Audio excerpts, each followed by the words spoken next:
right. Well, turning to the crisis at our border, Customs and Border Protection sources telling Fox that more than 87,000 illegal migrants were apprehended at the southern border last month. That is the lowest number in over 3 years. But it does not include the roughly 60,000 migrants who entered through ports of entry in June, largely through the controversial CBP One app. That number also doesn't include the roughly 30,000 migrants from Cuba, Haiti, Nicaragua, and Venezuela paroled into the U.S. each month under Biden's humanitarian parole program, which allows migrants to fly directly into the United States. Joining me now, Kentucky Congressman Andy Barr. He's a member of the House China Select Committee, Financial Services and Foreign Affairs Committees. And Congressman Barr, you just visited the southern border yesterday. What did you see? Well, Cheryl, what I saw was that these numbers that you're reporting are actually undercounts. They're underreported. I was with the National Border Patrol Union yesterday, touring one of the most difficult parts of our border, the Laredo section. And we witnessed with our own eyes dozens of illegal migrants crossing the Rio Grande, the very shallow Rio Grande River. I was actually struck by how narrow that part of our border is. It's actually smaller than the Kentucky River where I represent. It's not a very difficult crossing at all, and there's no border infrastructure. There's no barrier. And as a result, the Border Patrol agents literally have an impossible job. They're being asked to do something that is impossible, which is to say to stop all of these migrants coming across in different groups all at the same time. And we witnessed a group of 9 migrants come across in a raft and 2 Border Patrol agents trying to chase them down, and they couldn't do it. They couldn't find them. And the way that this administration counts the gotaways, we witnessed these 9 individuals crossing the river. They could not find them, but the Biden administration refuses to count those individuals as so-called gotaways. They don't want to count them in the total numbers. So the numbers that are being reported are not actually reflective of the crisis that we have. We're literally being invaded by individuals. We don't know who they are. They're national security threats. And what the Border Patrol was telling us about this particular section is that these are not asylum seekers. These are individuals typically who are smugglers, human traffickers, drug dealers, and they just get away because they're under-resourced. The Border Patrol is under-resourced. Well, they really are. This is a real crisis. And I agree with you, Congressman, and that's why I found it so incredulous last Thursday night during the debate that President Biden claimed that he had the support, the endorsement of the Border Patrol. Of course, right away they came out and they squashed that and said, absolutely, we do not. But as you know, these Border Patrol agents, I mean, whether it's suicides or alcoholism or divorce rates, they as a group are really suffering because of the job that they have at the border, which is untenable. What do they need? What did they tell you that they need most right now? You know what they told me? This was so interesting. Of course, morale is low because this administration refuses to help them and support them do their job, which is an incredibly dangerous job. But you know what they told me what they need?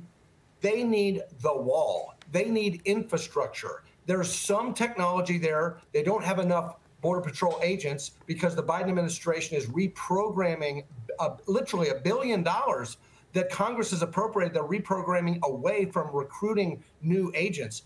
But what they told me they need the most is infrastructure, a physical barrier that allows them time to actually apprehend these individuals and deter these individuals from coming across.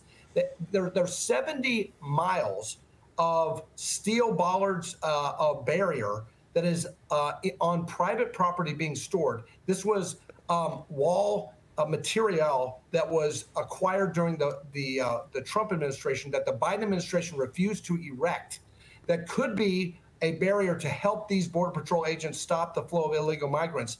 And the Biden administration refuses to complete the construction of this physical barrier. That's what these Border Patrol agents were telling me.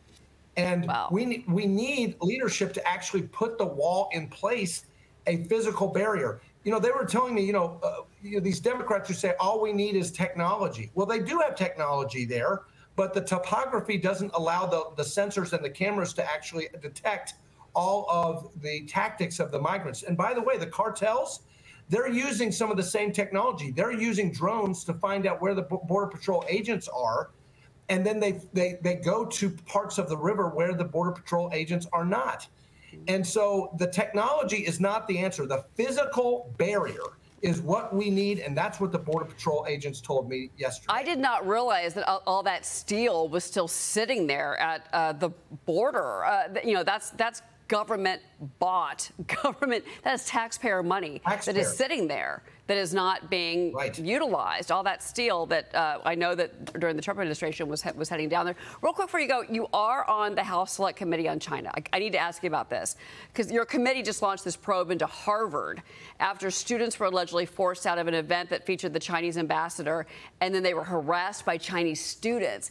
The chairman of your committee, John Molinar, he wrote in a letter to Harvard's president just yesterday, this incident raises serious questions regarding possible transnational repression by the Chinese government and the involvement of international students from China at Harvard, and acts of harassment, intimidation condoned by the Chinese government against its critics. This sounds very serious, Congressman, but your thoughts?